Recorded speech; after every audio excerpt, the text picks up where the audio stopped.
بسم اللہ الرحمن الرحیم سبح اسم ربک الاعلی۔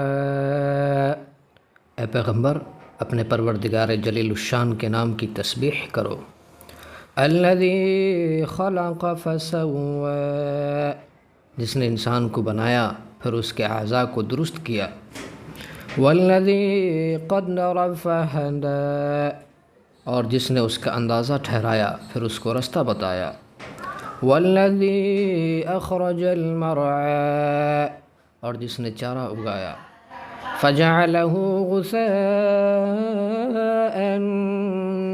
احوی، پھر اس کو سیاہ رنگ کا کوڑا کر دیا۔ سنقرئک فلا تنسی، ہم تمہیں پڑھا دیں گے کہ تم فراموش نہ کرو گے۔ الا ما شاء اللہ انہ یعلم الجہر وما یخفی، مگر جو خدا چاہے وہ کھلی بات کو بھی جانتا ہے اور چھپی کو بھی۔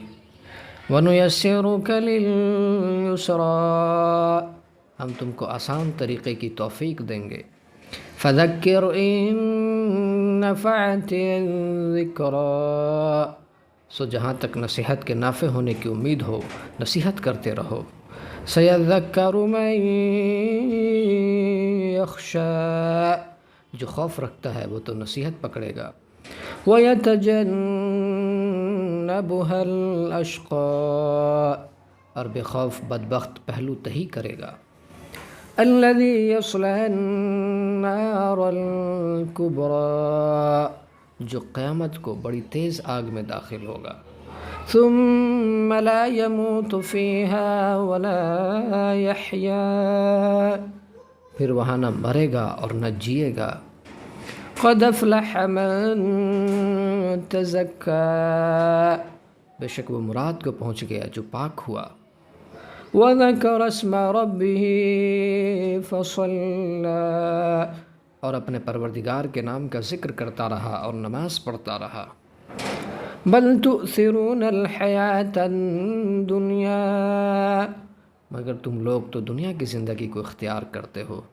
والآخرة خیر وابقی، حالانکہ آخرت بہت بہتر اور پائندہ تر ہے۔ ان هذا لفی الصحف الاولی، یہ بات پہلے صحیفوں میں مرقوم ہے۔ صحف ابراہیم و موسیٰ، یعنی ابراہیم اور موسیٰ کے صحیفوں میں۔